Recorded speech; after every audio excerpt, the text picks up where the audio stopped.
Hello everybody, welcome to Mera Music, my channel dedicated to alternative music. My name is Jack, my band is called Mera, and I've been making independent music for the past 25 years. I've performed with such bands as Modest Mouse, Death Cab for Cutie, Harvey Danger, TV on the Radio, and Interpol. I worked for Sub Pop Records, and it's safe to say that alternative and independent music is my life. And today I wanted to talk to you about an interesting topic. I'm getting up there in my years, not to give away anything, but I'm in my late 40s, and a lot of people wonder why I'm still doing this, or to be more specific, why do I choose to make alternative rock or grunge music in my late 40s? What's the reason? What's my purpose? This music is seen by a lot of people as, quite frankly, obsolete. It's music that people don't really listen to. Some people say that rock music is dead. Completely dead, and even making it in the first place is maybe considered foolish, especially a niche genre like alternative rock or grunge. So why is it that in my late 40s I am still inspired to make this music? And the answers are basically come in three parts. But before I get to that, real quick before we get started, make sure you hit that subscribe button, hit the bell icon to get all the updates whenever I post a video up here. I have a brand new single by band Mera on March the 25th. It's called Long Gone and Holding. We're going to have a music video coming up right here on this channel for that. So I appreciate your support. With all that out of the way, let's get to it. So here's the question. What is a guy in his late 40s doing making grunge music when he quite possibly have other things that he should be doing with his life? Why would someone in their late 40s continue to make grunge music when it doesn't really seem like that's something that is going to be fruitful in any way? Is making grunge music even something possible these days? Do people still care about grunge music? Did people even really care that much about grunge music even at its peak?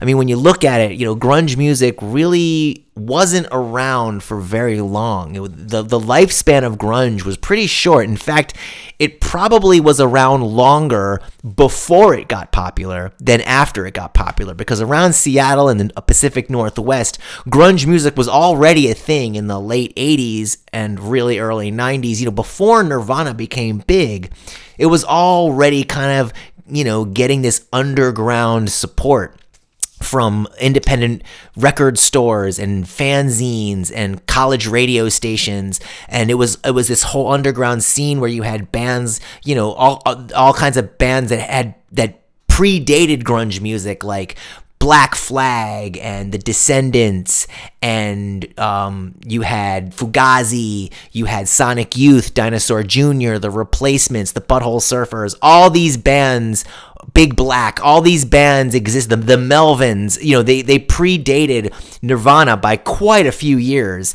So by the time Nirvana actually hit big and broke and became chart-topping superstars, grunge music had already had a lot of support, especially in the Pacific Northwest.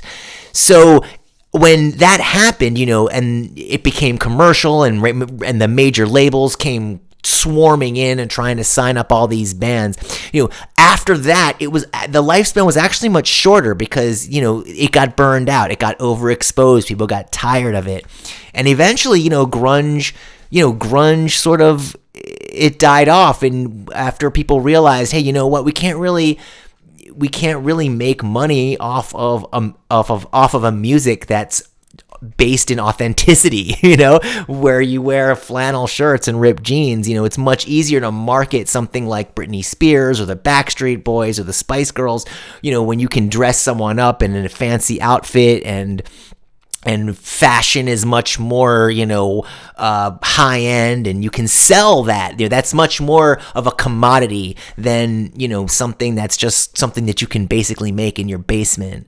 So I think the lifespan of grunge music, it tended to be short just because it wasn't as marketable, and there wasn't enough to make money off of in the first place.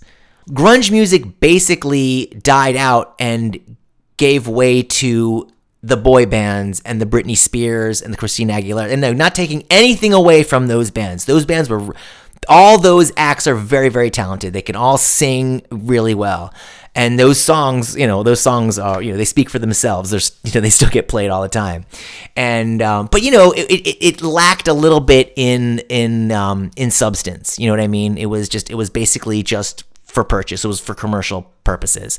And so we kind of lost a little something there. But now I feel like today music has changed again. And now when you've got artists like Billie Eilish, who I feel, or Olivia Rodriguez, who I feel like you got to get the best of both worlds, where they are really great singers. They're very, very marketable, but their music also has a great deal of substance in a lot of ways. And you can see the influence of grunge and alternative rock in what they do. So that's exciting. And I think kids are looking back, and they're looking back at bands like Nirvana and Sonic Youth and Dinosaur Jr. and they're seeing some value in there. I just saw Dinosaur Jr. in November up in New York City, and I couldn't believe how many young kids were at this show. I was like, I can't believe all these kids listen to Dinosaur Jr. I mean, and they were into it. So, I mean, that's pretty uplifting, and I was really, really happy to see that. So there's definitely value, I think, in grunge music, and but that doesn't really have anything to do with why I have chosen to continue to make it, even at this later stage in my life. But, at this stage in one's life, you might ask, well, why do you still do it? And like I mentioned before, it's actually 3 main reasons. And the first reason would definitely be because it's just fun. It's a really, really healthy release for me, and I enjoy it. I really like the whole process. I love writing music. I like sitting down with my guitar and working out a song.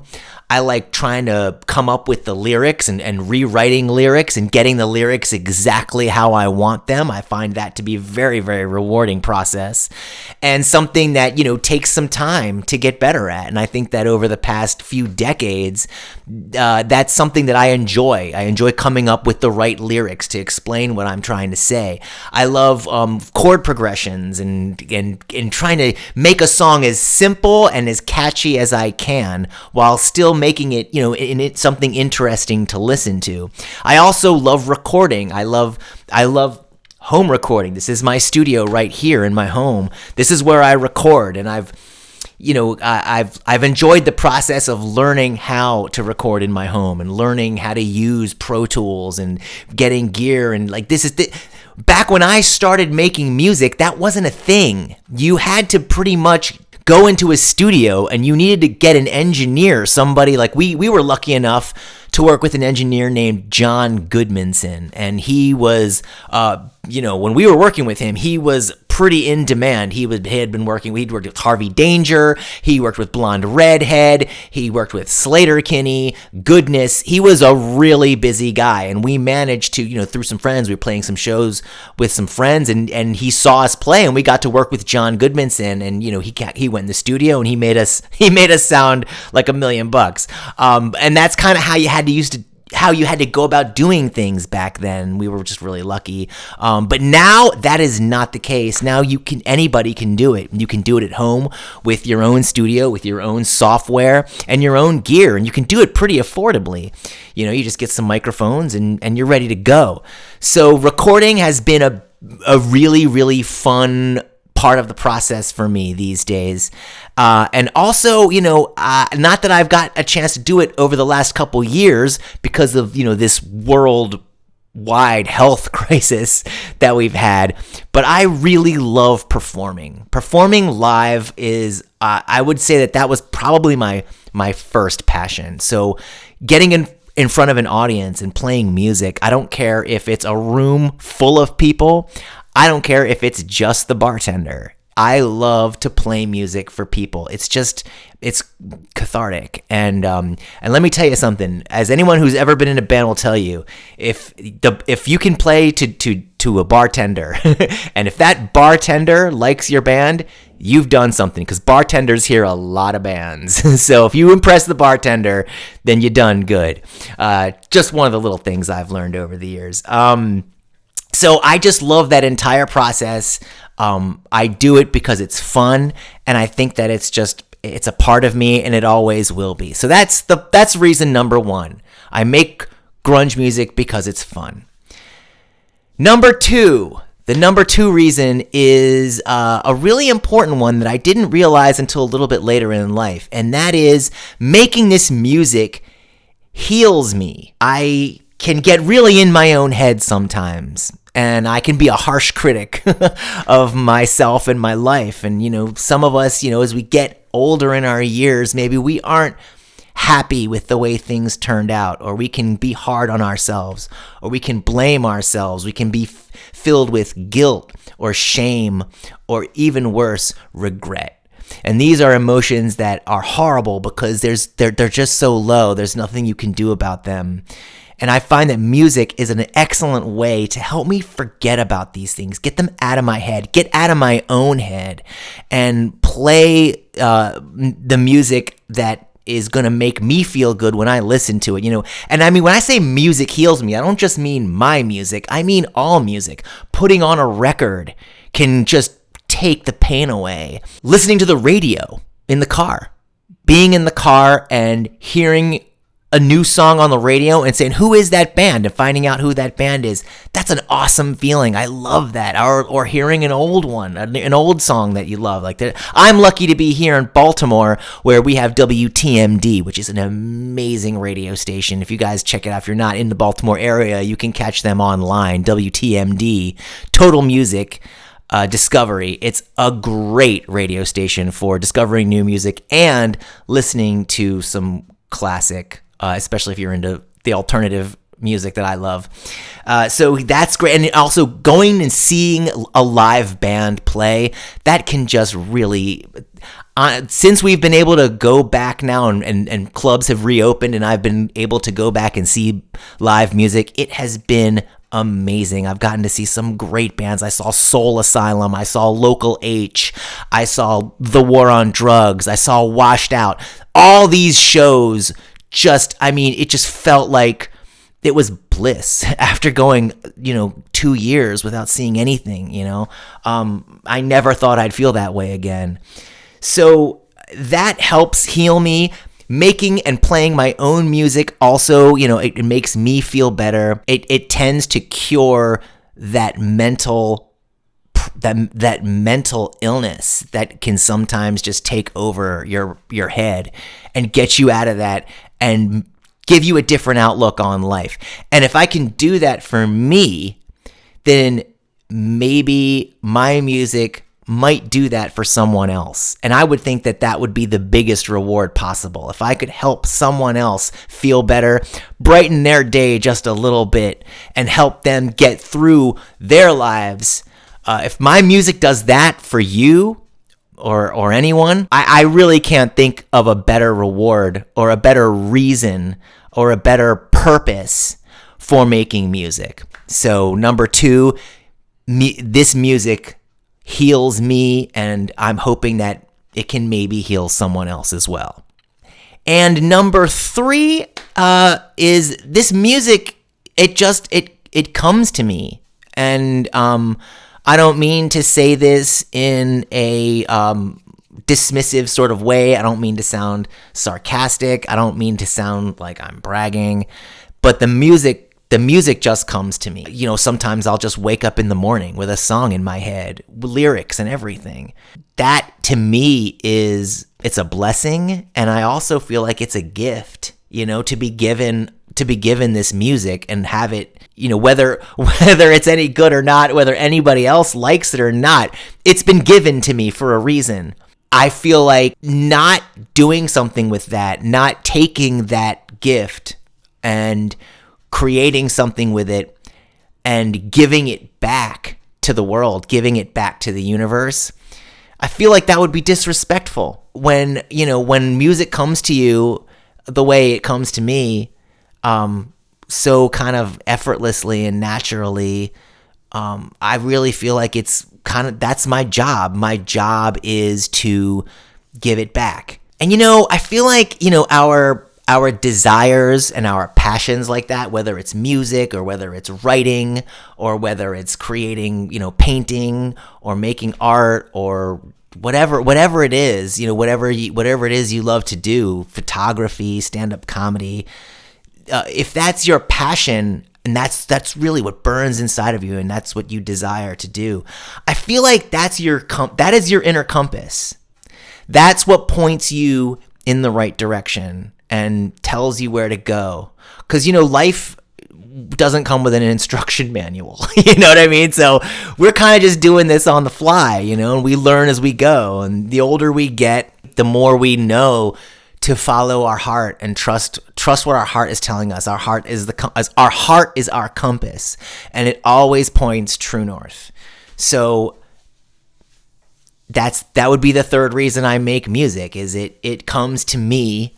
I feel it chooses me. The song chooses me, and it's my job to say, hey, no thank you, and turn it away like someone who is completely missing out on this amazing opportunity, or to say, hey, you know what, I'm going to give this song back to the world because this is it's like a baby waiting to be born. And it's time to bring it into the world, make it a real thing. That's the crazy thing about music is it starts in this ethereal place, this spiritual world, and then it kind of comes into us, and we're sort of like the antenna or the satellite dish, and we take it in, and then we have it gestate inside us, and we create it, and we form it, and then we make it a real thing.